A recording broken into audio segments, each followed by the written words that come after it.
Well, it's the first time for me ever really working out the west to east.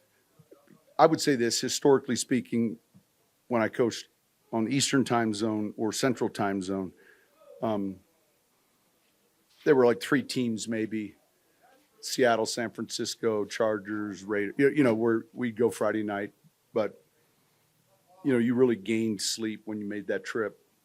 The challenge when you went west was always the next week. You got home, all right. So I think when we looked at this itinerary at the start of the season, we felt, get out there, get rest. Tomorrow morning meetings, just like we would here Saturday. We'll get a half-hour walk through, and then anytime you play Monday night, Sunday night's different because there's a bunch of games on.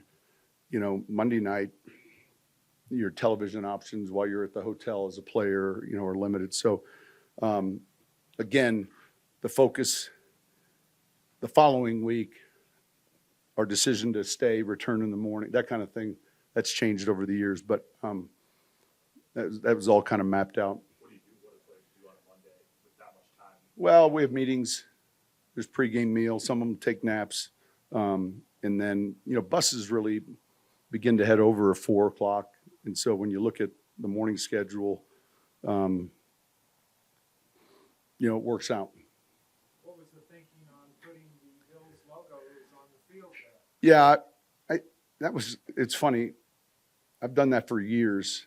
And it was always to acclimate our players. We used to do it all the time in New Orleans, and our equipment guys had it down pat. It's all computer generated. And if I could have made it 48 degrees with a 10-mile-an-hour wind, I would have done that too. It is strictly just getting in we're going on the road, and we've done that forever. Now in New Orleans, I don't think I was ever asked by, not once, but you guys are on top. It's nothing to do with the opponent. It's more of us just getting the mindset. Hey, this is the logo. We're at the field trying to simulate. We started doing that, and when you start building something, everyone wants to help. And so the field guys who do a great job here, it's kind of like, hey, PK, see if they can get to. Next morning, they're perfect. They want to help, and so a lot of it has to do with just getting prepared to play on the road. So you'll see it the rest of the time I'm here, and anytime we're playing an away game, and then we don't have to answer any more questions. It'll just be the logo. So you didn't do it earlier? I hadn't gotten to it yet. It's one of those things that was like, it's a good question. That's the question. It's like, we always used to do this. Let's do it. I had forgotten. Anyway, but that's the truth too. We had just never gotten to it. You've done this a long time. Is you still have to juice on Monday night? Absolutely. Anytime you're playing on prime time, and I don't know what the numbers are. Look, we keep track of stuff Thursday nights, but Monday night, I don't know how many games I've had a chance to be a head coach. Sunday night, the same way. I do remember this. My first year in the NFL was 1997. Met the Eagles. Ty Detmer was the quarterback, and we had the helmet system, and Gruden was in the press box calling the plays. I was the quarterback coach. So back then you couldn't go box to player. It was only recently that you can now go box to player. It used to go box sideline into the quarterback, right? So I was and we weren't quite, from a technology standpoint, those headsets would go out quite a bit. So we'd have this signal meeting on Saturday night, and it stressed me out because, John would give me the play, and the signaling system was exhausting, right? And so I spent the whole week making sure the signals were squared away. And here it is, Texas Stadium, Monday Night Football. This is the first Monday Night Football game I'm involved in as a coach. And you have to know Ty Detmer is pretty calm, cool, collected. First quarter, headsets are out. Gruden's screaming in my ear, and I'm trying to signal and so when you're struggling, you just kind of walk out and just yell the play out. Here's what the play is. And then John's in my ear, Detmer's smiling at me, and I'm like, Monday Night Football, Texas Stadium.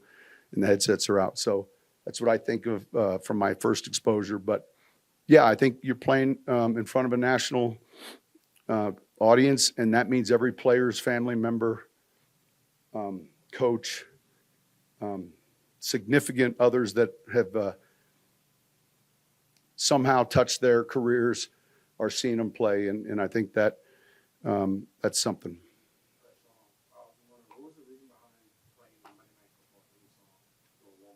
Always, we'll do Monday. It just, again, I'm trying to, if I could put us 50 feet below sea level, because that stadium in Buffalo is 50 feet below sea level, 1972, $30 million. All right, it's been named 4 different times. I do it. And so next week we'll hear, just every detail matters. You know, if every detail matters on the field, then every detail matters around the field, in the facility, in the locker room, in the parking lot. I mean, you just become maniacal with preparation. And every once in a while someone has a good idea, and then we just add it, you know, like that sign or, you know, those. But I don't know myself, I'm 59. Monday Night Football wasn't only the game you got to see, but as a kid, you know, your parents wouldn't let you stay up for the second half unless, you know, I had to take a nap. But the other thing is, it was the only time we all saw highlights. Like, we didn't really have a grasp as to the other games until you had that 2-minute highlight at halftime. So I can remember being able to stay up for the halftime highlights and then having to go to bed. But Monday Night Football was huge. And we have access to so many more games now. But anyway. So you mentioned getting buy-in from not just football people, but the other people. Everyone, yeah. How important is it to get That's culture, you know, and and that's important. It's everything. You talked about the success Buffalo's had. Justin Simmons earlier this week said, hey, we want to get to where we want to go. We've got to beat teams like that. Absolutely. Hear that sentiment? Well, that's true. I mean, look, Sean's done a great job there. I talked about him the other day. You know, we go back New York Giants, Dallas Cowboys, New Orleans, Sean's Philly, Carolina. He and Brandon, you know, go there and they build a program, and now these guys are used to winning. And so, you know, the schedule, there's certain things you can't control, but yeah, you've got to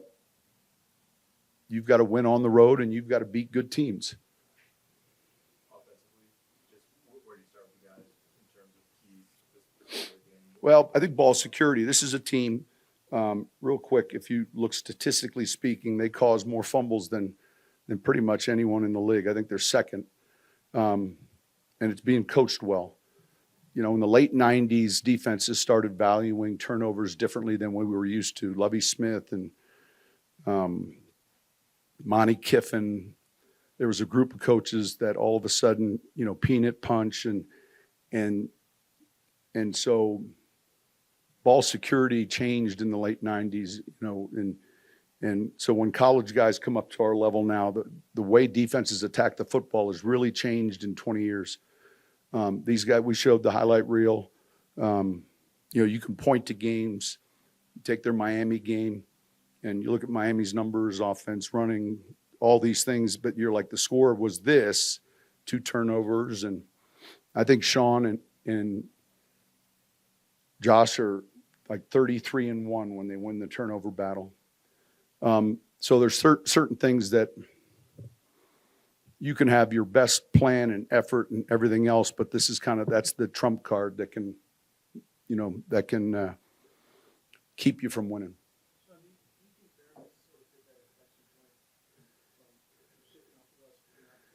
I think we're near that. It'd probably be a good question for him, but there's a transition when you come off an injury like he had. I think we're nearing that.